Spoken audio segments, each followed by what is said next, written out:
So to refresh ourselves, this was the KCS V6 double loop model. Oftentimes we start up with capture. When we talk about this in sort of a clockwise motion, we've got our solve loop practices, we've got our evolve loop practices, we've got our KCS, our trusty old KCS icon. One of the things that we sort of joked about was this was sort of a big decluttering. So if it did not spark joy, we said thank you and let it go.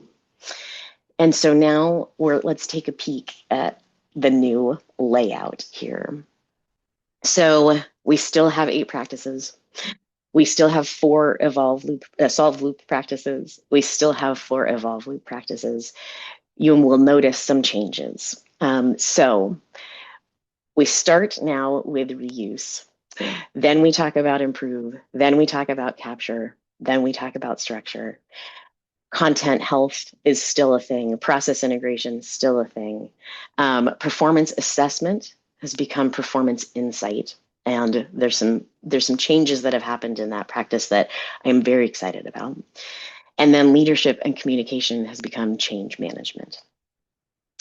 All of these things still happen all at once, all at the same time, right? So some of these shifts are a little bit sort of marketing related. It's a little bit thinking about the way we invite people to understand what it is we're doing, right? So we start the conversation with reuse because it's the thing that happens the most in a KCS implementation. This is sort of the whole point, right? We are capturing information so that we can reuse it.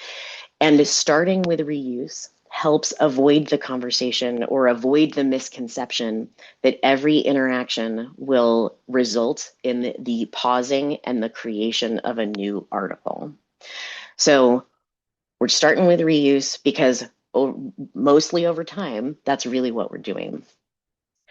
Improve still talks about the fact that we need to have a way to keep knowledge accurate in the moment of use. Capture still talks about capturing in the interaction.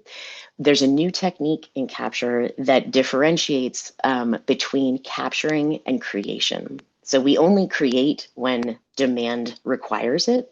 We're always capturing context in the workflow. That's what feeds discoverability and usability, right? Is this relevant to me? I need a little context around that.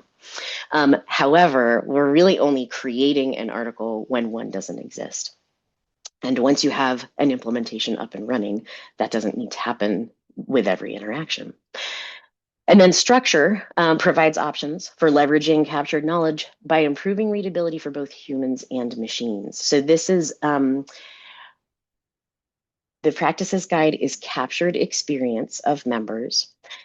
You'll see many sort of call outs in there in terms of what or who might do these things. So as the tools are becoming more and more mature, the intent is that this is written in a way so that you can make good decisions about who or what are doing these things.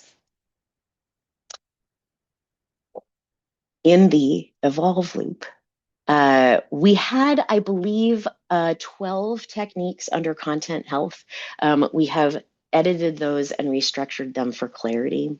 I'll show you in a minute sort of what the new practices guide layout looks like. I'm pretty excited about that. Process integration has had some things move into it. We talk about workflow integration. We talk about technology integration. Then we talk about roles and the proficiency model here, because this is where people are learning how to do those things. And coaching for success has moved from performance assessment into process integration, because coaching is really about the way we do the workflow, right? It is not about performance assessment. It's actually about how we're doing this in the workflow.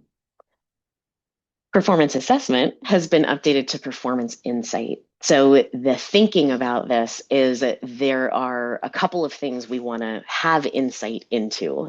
We want to know how individuals and teams are performing.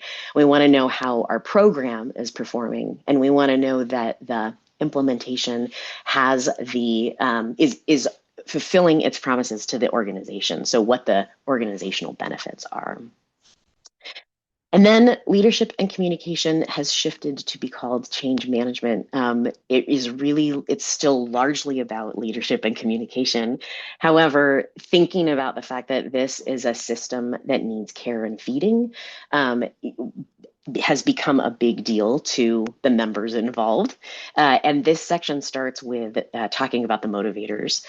So talking right out of the gate in terms about techniques that we can use to get people to do KCS. So